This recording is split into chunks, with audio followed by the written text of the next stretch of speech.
There you have it, a little bit of a preview of the horses that we have starting out on the Rebel Stakes. This is our first look at the Rebel Stakes at Oaklawn Park. The past performances just came out, and we like being the first ones out there to take a look through it. And obviously we have all week to dig in further, but sometimes your handicapping is best when you just go with your gut. And that's a little bit of what we get to do here. Sean, good to see you. How are we doing tonight? Hey, buddy, doing great. What a great race. We got a full field. Love it. Triple Crown season doesn't get any better. Riders Up Tim, as always, joins us as well. What's up, Tim? Staying warm inside. It's cold. It's rainy. It's flooding here in Kentucky. A lot of nastiness going on out there, but warm in here. Let's talk about the Rebel. Yes, hopefully everyone there in Kentucky is staying safe. We saw that. You saw the pictures along to us. Rebel Stakes, when we talked about the Risen Star, I told you guys last week, this is a race in which you have some pretty top-heavy horses coming into it with East Avenue and Built, and then some what we call pretenders maybe, which it actually ended up being that way. It just was one of those pretenders, ran everyone off the track in the name of Magnitude. This week, I think we have a really equal but high-quality field of 14 signed up for the Rebel Stakes. Tim, is that kind of how you saw it first time going through it? Yeah, I like this field a lot. I think that we've got a lot more contenders in this race and maybe fewer pretenders. And even last week, we had what we thought was a contender turn out to be a pretender. So, but this one, I love this field, so I can't wait to talk about it. Yep. How about you, Sean? What were your first thoughts? Oh, it's amazing what $1.25 million in the Triple Crown can bring you. And this bunch is some pretty darn good animals right here. So I think this field is much more top heavy than the Risen Star. But the purse suggests that, and a lot of people have gone this way, and I think it's going to be quite the race to watch for sure. Yeah, here's a look as we take our first look at this field. 7 of these horses actually have points already on the standings for the Kentucky Derby. And I guess the question is, where do we start? I don't know that we'll see another performance like Magnitude. That was obviously kind of a standout. But what I will tell you guys is if everyone's talking about the buyer figure that Magnitude got, if you look at the Equibase speed figure, he got a 106. Well, the horse I would like to start out on is Sandman, who got a 101. Yep. So Equibase has the numbers a lot closer than what you were seeing in some of the other figures that have been put out there. There's only 4 horses that have gone over 100 so far using Equibase. That is Sandman, Citizens Bull, Speed King, who we also have in here, and then Magnitude, who ran recently. Now, what we want to talk about, in case you don't remember, Tim, Sandman start in the Southwest in this race coming back. I think you're pretty excited about Sandman. I really am. That break, if you go back and rewatch the Southwest Stakes, Christian Torres, basically his left foot came completely out of the stirrup, and you'll watch him right here on the 6. His left foot comes up over the horse a little bit, and it's amazing he even stays on this horse. And then he gets back in. So he's dead last right here at the break. And then he's going to run this race, run a really good race, and be finishing strong in this race and just get beaten by a length. Look at how much he's spotting the field right here. And you're going to see him as you go through here. He really starts to make room here. He's wide throughout after being late. After getting the late start there and, all the trouble at the start. And then he's really going to, as they hit the top of the stretch here, he's just going to be eating up ground. I love his stride. I love his turn of foot right here. Just look at him. He's eating up ground. And after that start, right. And then he had to get going a little bit. Now I will say this, that day, the Southwest at Oaklawn's track was closing favoring on that particular day. So that does make the performance by Speed King a little bit impressive as well. But I'm not so sure that it's that much more than Sandman. I based on that, I can't wait to see him run back and see what happens here. Yep. Marcassi Train, Tap It with Distorted Humor on the top. Sean, what do you think about Sandman? Yeah, I'm very impressed with him. DJ Stables and St. Elias and West Point, they're all very, very high on this horse, and I think there's even like a social media guy who's invested in this horse. But I was so impressed by this horse, and what I like about this horse is 73 buyer, 79 buyer, 89 buyer, 92. This horse keeps climbing the ranks every race. He's getting bigger, better, stronger. Like I know we had the big 108 on Saturday, but for a horse to go from 79 to 108, that's a huge jump in one race, almost like unheard of. This horse is going steady up, up, up. I like the kind of, I call it like the mountain climber, who's just making it rung by rung by rung, but he's getting stronger as he's getting closer to the Derby. And we saw what he could do despite the trouble. Christian Torres didn't panic at all, ran a huge race. I think this horse is the real deal.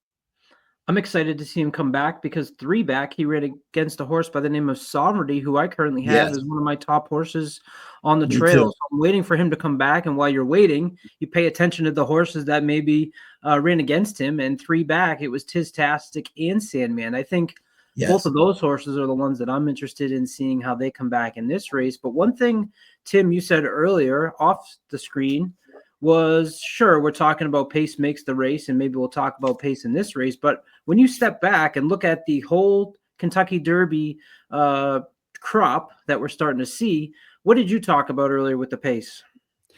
Yeah, so what we're really seeing, and I mean, even if you go back to the Risen Star yesterday, so we're seeing that horse Magnitude come out and really go gate to wire. We've got a horse like Citizen Bull who's been going gate to wire. We've got Speed King who is right there. It's just like we're seeing a lot of front end speed win a lot of these preps. Well, something's got to give somewhere.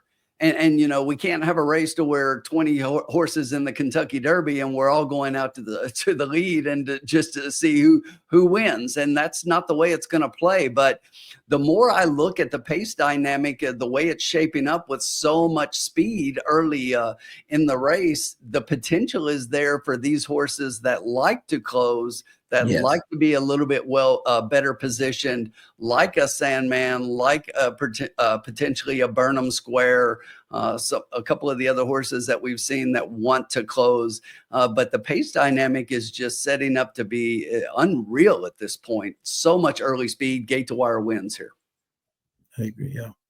And I think we have the opportunity to see a lot of pace in this race as well. And I think you can start right here with outside number 11. We can start there with Speed King, who was the winner of that race we showed you in the Southwest, going gate to wire. And that's his style. He's done it as maiden special weight, his first race.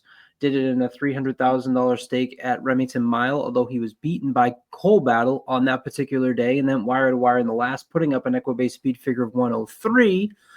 Volatile on top, a Madaket trained horse with Rafael Bejarano, who's back aboard.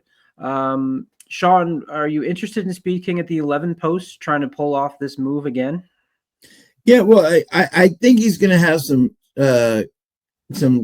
partners up front, so I'm a little bit worried about. I don't think it's going to be as easy, but I can say 24, 47, 112. I think it's going to be a little bit quicker than that race. So, I mean, do I give him a chance? Yes. And again, he's gone from 82 to 84 to 93. So his buyers are improving, which means he could improve even more. So he definitely has a chance. I just think this race is not going to be as easy as he had out front last time when he won. But I do definitely give him a chance. Tim? I agree. He's definitely a horse that's moving in the right direction. As I just mentioned when we were talking about Sandman, he put up these figures on a track that was playing to closers that day at Oaklawn. So 4 weeks rest. If you look at his workouts, so he's come back. He's got a couple of works here on the page since, and he just did another nice 48 4 furlong. You'll notice right before the Southwest, he ran a 47 bullet. So similarly, looks like he came out of that race okay. He's definitely going to be out there going, I think, for sure. And this is going to be a test because, as you see, if you look at the PPs there, he's facing a few that he's faced in the past, and at least one in here who's finished in front of him. So. Yeah, and that one that you mentioned, we'll get a little controversy going here because that gets the views. Tim, before Sean joined, said, "I'm really interested to see Cole battle." The first thing Sean said when he joined was, "No chance." So let's see. Let's hear it out. You guys try and convince me. I'll start with you, Tim. Why you think Cole battle has a shot here? So as I was watching these races back, I went back first to the springboard mile at Remington Park, and remember the mile at Remington is a two-turn mile. You'll look, he was in the one post there in that particular race. He came really out of the gate. He breaks extremely well. And he broke out, and it looked like he was going to want to go to the lead. If you watch him here from the inside as they break, but he just settles really nicely. So look, he shows speed here, and then you've got the 3-horse right there who is Speed King. That's the horse that's going to want to go out to the lead. And then look how nicely he just settles back. And he really settles here. That's hard to do for what was at the time a 2-year-old, now a 3-year-old, to get them in hand and get him to come again the way he does, because he just kind of settles down on the rail here, and then he will switch out from the rail to the outside, and he kind of goes from the 4-path right here all the way around and then gets into the lane right here and goes 3 wide, and he just reels in Speed King. And he just gets him on the wire. And you've got to remember that's a mile, and now we're going a mile and a 16th. And he didn't look like he was tired here at the end. He looks like he's got plenty of horse, and he came back in a mile and a 16th race and won that one going away. So you can see he's still got plenty of horse there. And that was an impressive run. He does the exact same thing in the Smarty Jones, though. Now in this particular race, he does go gate to wire in here, but it looks like he just gets out. And if you watch him, even though he's on the lead, and he's the one on the outside, the 6 here, so the 8, excuse me. So he comes out, but it's gate to wire. But again, I think he settles. He settles here pretty nicely. He runs a good race. And just looks extremely good. He wasn't the favorite in that race, but he ran the best race by far. And I've been interested in this horse and seeing him, and he's 4 for 4 on the dirt, guys. Twice in the on the fast, twice in once on the mud, once in the slop. So twice on wet tracks.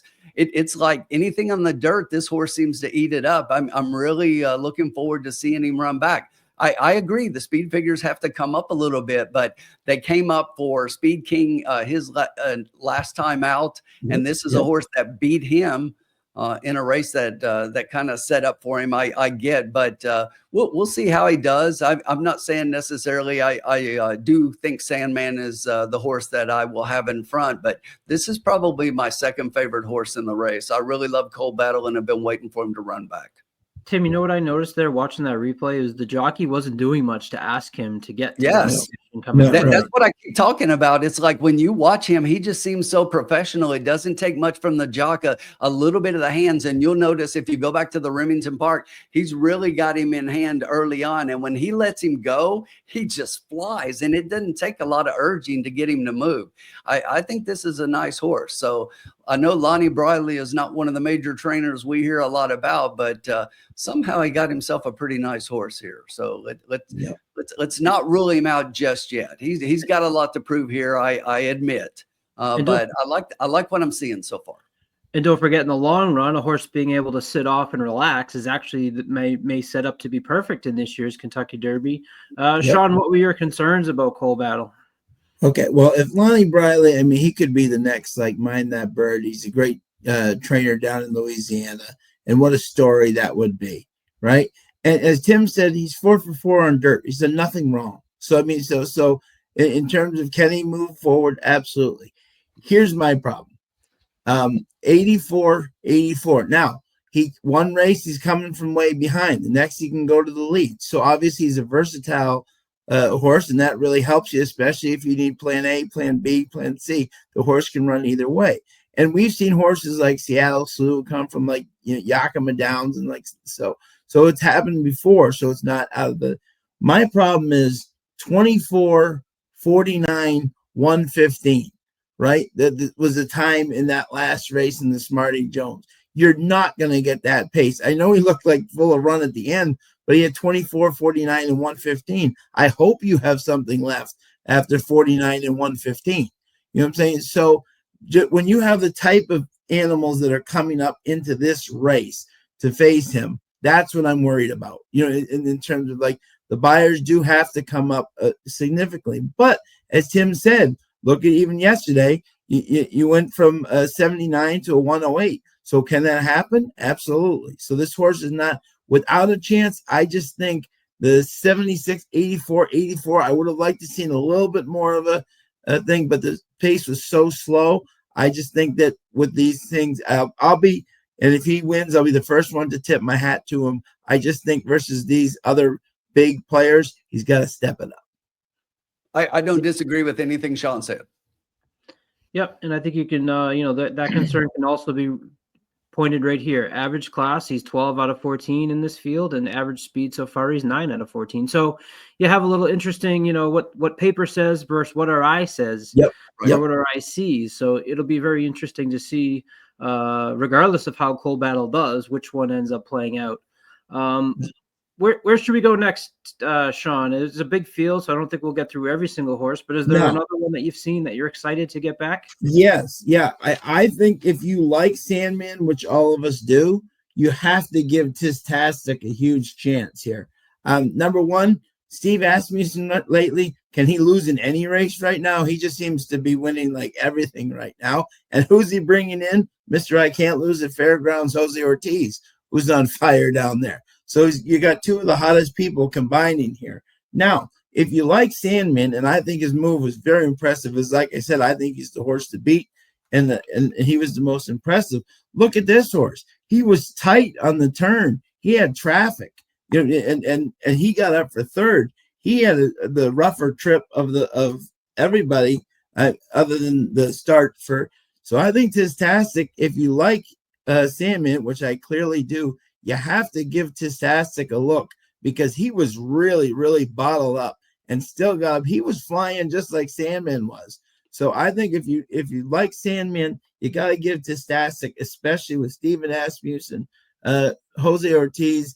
Tis the law. Can this horse should run on the moon right now? All his babies are winning on every surface possible. So I think this horse is definitely live and one that I'm very excited to see. 13 post is a little worrisome. 2 victories over the turf makes you wonder, but the 3 races on the dirt have shown that he can travel over the surface. And as you mentioned, his law is certainly showing some promise. And then Sean, as I mentioned earlier, this was a horse that finished second to Sovereignty, who me and you both think is high on our list. So another tip of us to see what does Tis Tastic. I really loved him at 17-1 last time. I wonder. It will be interesting to see what he goes off in here, because I'm sure people will see the same thing you saw.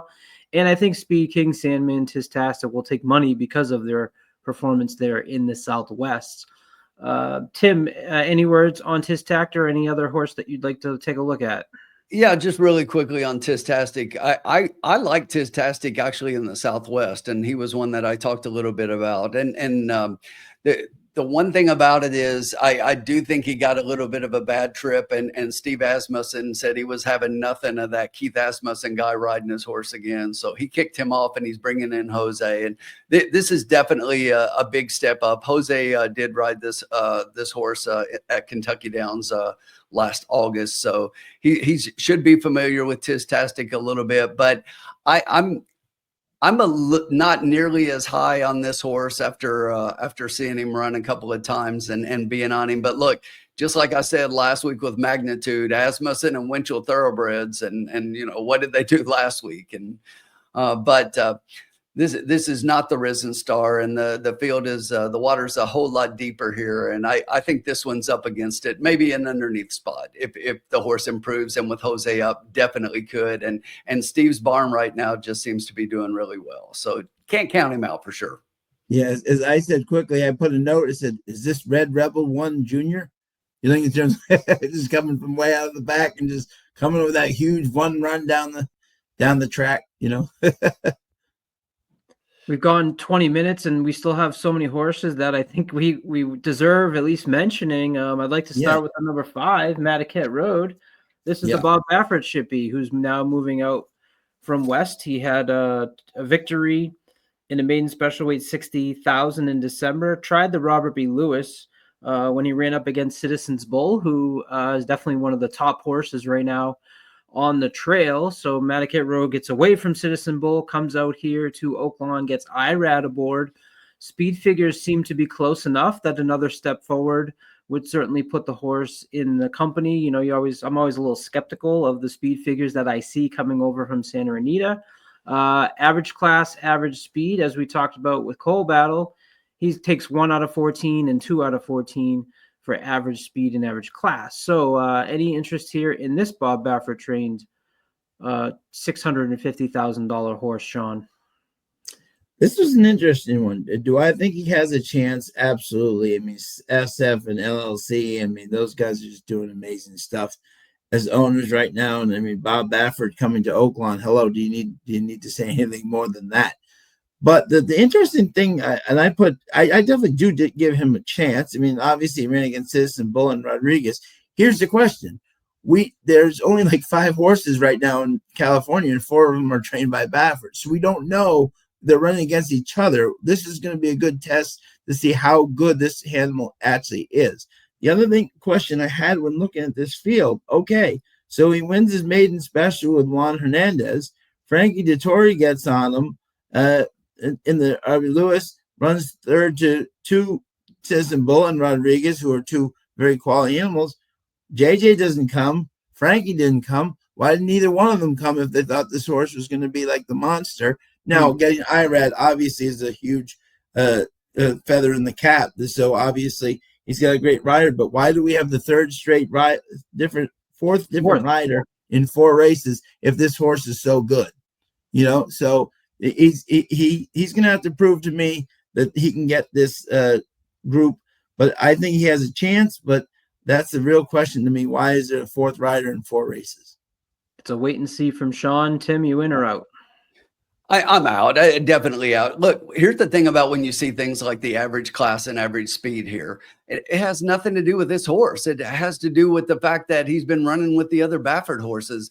Out of the 3 Baffert horses in the last 5-horse race, this was the 3rd best of the 3 and by far. And then you look at the race at Del Mar, and you know, you had Bullard in there, who is another strong runner and who kind of brings up all of the stats and everything, and Mackenzie Street, and you've got, you know, just a couple of others. So, you know, the numbers are just benefiting from the fact of who this horse has run with. But I don't think that he's done anything that jumps off the page at me yet. And look, it's Bob Baffert. He's getting IRAD up. He's going to take a ton of money. And I say, you know, best of luck to everyone if they cash tickets with all of that going on. And I won't be one of them, because to me, I need to see a better performance than what I've seen out of this horse so far. So I'm completely fading this horse. I won't even play him on my tickets on the board. Yep. Who are you playing on your tickets, Tim, aside from Sandman? Well, I mean, we've talked about, based on the fact that we talked about Sandman a little bit, we did talk about Speed King. You know, we can't ignore the speed figure that this horse put up. And I mean, he's just that one loss to Coal Battle, losing by a half length in the springboard mile from being 3 for 3 right now. As I mentioned, on a closing favorite and track last time out. So, you know, I think you've got to play Speed King on your ticket. There is other speed in here, and that kind of concerns me a little bit. But one we haven't really talked about that another one I've kind of been waiting to come back here is like Innovator. And Innovator's a horse that we haven't talked about yet. So when you look at Innovator here, I mean, this horse, when you go down the page and you look at everybody who's beaten this horse, Disco Time, you know, Barnes, Chancer McPatrick, it's like Sandman, it's like a who's who of all of the favorites that we're talking about there. So this horse has been running right with them, and it's been a little bit confusing, the horse. If you look, the last two have been on wet tracks. You hit the slop in the Lecomte, and then when he broke his maiden in the mud at Oaklawn there, through a decent speed figure. The other speed figures were sprinting, but I just want to see another race from this horse and see what he can do. I am not at all saying that this horse is going to win the race, because I don't think so. But once again, what happened today, as we were talking about the Sunland Derby, and here's the coach, and don't ever count out the coach. And this is another one of those horses that I think, if you're playing verticals, I would not leave Innovator off my ticket playing verticals in this race, because this horse just likes to finish in the money. Out of 8 races, been in the money 6 times, 4 seconds, a first and a third. Very good. I'd like to touch upon one horse for myself. That's the number 4, Hypeness. Yeah. This horse is trained by connections that we're certainly familiar with, that came burst on the scene last year to the general public with Kenny McPeak and Brian Hernandez. But as you just mentioned, Tim, the horses that Innovator has been going up against, you do a little bit of that game with Hypeness, who had a horse in his maiden breaker who came back to win yesterday at Fairgrounds by the name of Yinzer. And he scored an 89 Equibase speed figure in that race. Cromwell came back to run yesterday as well. He finished 4th in that race. But what I wanted to show is basically, it always jumps out at me when a horse goes 1 mile and a 16th in their very first race and is able to break the maiden over a sloppy track. We'll skip ahead here to the stretch run for this Brian Hernandez horse as we get ahead here. And he is coming down the stretch here like a freight train a little bit, really moving pretty well. Of course, right there on the inside is showing his greenness. He's in 3rd right now, coming down the middle of the track. Once he gets straightened out, and Brian's asking him a little bit there, but he kind of puts this field away pretty easily. And so you have a horse that came back out of this field and won. Obviously, the waters are. He's going from the 2-foot baby pool into the ocean right away. Right. Yeah. Right. I understand that, but this might be a horse that people look at and say, similar to what we said about Madaket Road, where we want to see another race. Maybe people want to see another one from him, and this is the type of horse that maybe you can grab at a price. I'm still early enough in my Derby trail where I want to find prices. I talked about this with East Avenue coming off the layoff. Like, it's just my style. Unless we have one like Citizen Bull coming back, I mean, he would be one that I'd say, okay, I'll take what they give me. But in these types of races, I'm okay grabbing a horse like this, who's shown some talent, puts up a 91 first time out, had been working pretty good, has a 1 minute flat back to back, 5 furlong workouts at Fairgrounds. Sean, you seem to have a little bit of interest in him as well. Yeah, I mean, what I love about a young horse like this too is for Kenny McPeak. Look at this.